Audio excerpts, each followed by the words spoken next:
Hey guys, if you've ever tried to format a 3.5 floppy on an old computer like this, you've almost definitely encountered this sound.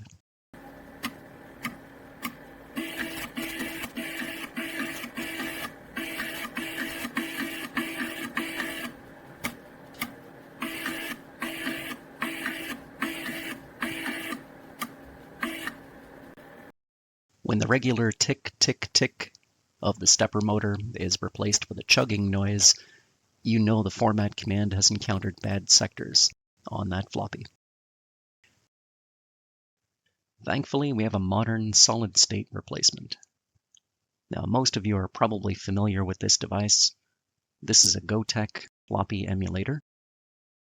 It plugs into the standard 34-pin floppy connector, and it can emulate either a 3.5 or a 5.25 drive.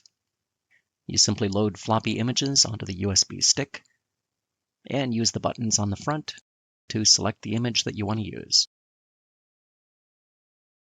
Now, this particular Gotek has a 150 MHz AT32F415 microprocessor, which actually makes it way faster than any of the computers that I'm going to be using it in. So we're going to make a very minor modification to this device. I'm going to install a jumper between these 2 points. Then we'll update it to the latest version of the FlashFloppy firmware.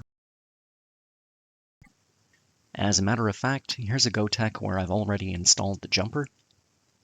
Now, you don't need to use a jumper.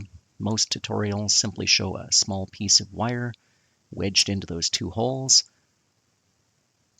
but a jumper just looks so much better. Now, it's kind of tough to see in the video, so here's a close-up look. However you choose to do it, just join those 2 points and you're good to go.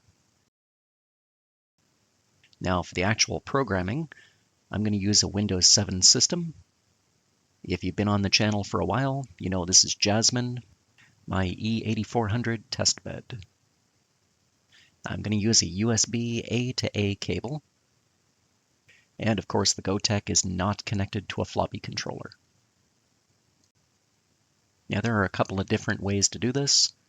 This is by far the easiest method that I've seen so far. Now, I should note, though, there are 2 different types of Gotek. The older ones were based on an STM32 chip.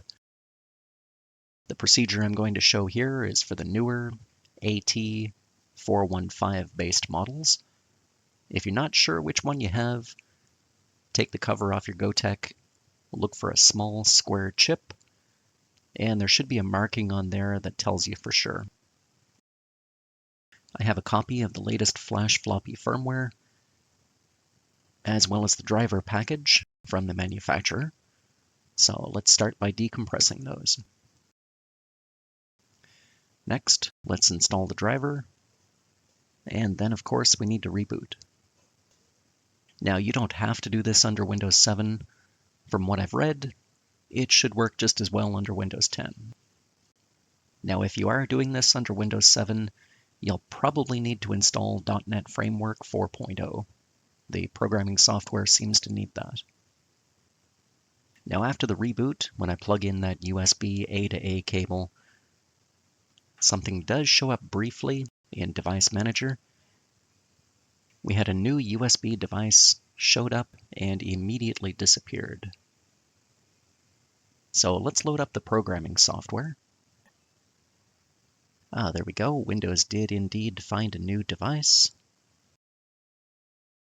Well, Windows says the driver was not installed properly, but the software seems to see a USB device. So let's proceed and see what happens. Okay, the device is read protected. Oh, and it disconnected. Let's try again. My USB A to A cable may be flaky. Okay, it seems to be stable for the moment. Let's try again. Okay, that's better. It recognizes the device as an AT32F415 and shows that everything is read protected.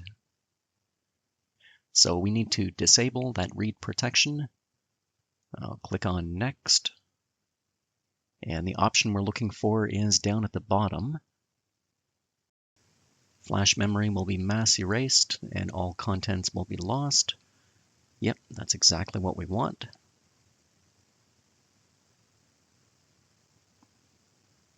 And good, yep, that is clear. So it's time to start programming. Click on Download to Device. And we want to verify after download. And we want a global erase. Okay, click on Add. And browse to the firmware image. That's going to be in the hex directory. And again, this is a 415. So that's the file we want right there. Okay, just double check all of our options here. That looks good. And click on Next. Now we got a warning message. I suspect that has something to do with the read protection that we disabled earlier, so I'm just going to hit OK on this. What could possibly go wrong? And verifying, and that appears to be complete. Okay, so let's click on Close. We need to remove that jumper, and I'm going to test this on my Pentium 2. Okay, that's a really good sign. Right off the top, you see the F-F. That indicates FlashFloppy. And the buttons are functioning exactly as I would have expected. Under the original firmware, the rightmost button would count 0 through 9. The left button would count by tens, and if you pressed both buttons together, it would count by hundreds. Under FlashFloppy, it's way more intuitive. The right button decreases the number, and the left button increases. Once you have the FlashFloppy firmware installed, updates are even easier. There's just a UPD file you need to copy to the USB stick. Hold down both buttons, turn the computer on, and it automatically updates to the latest version of FlashFloppy.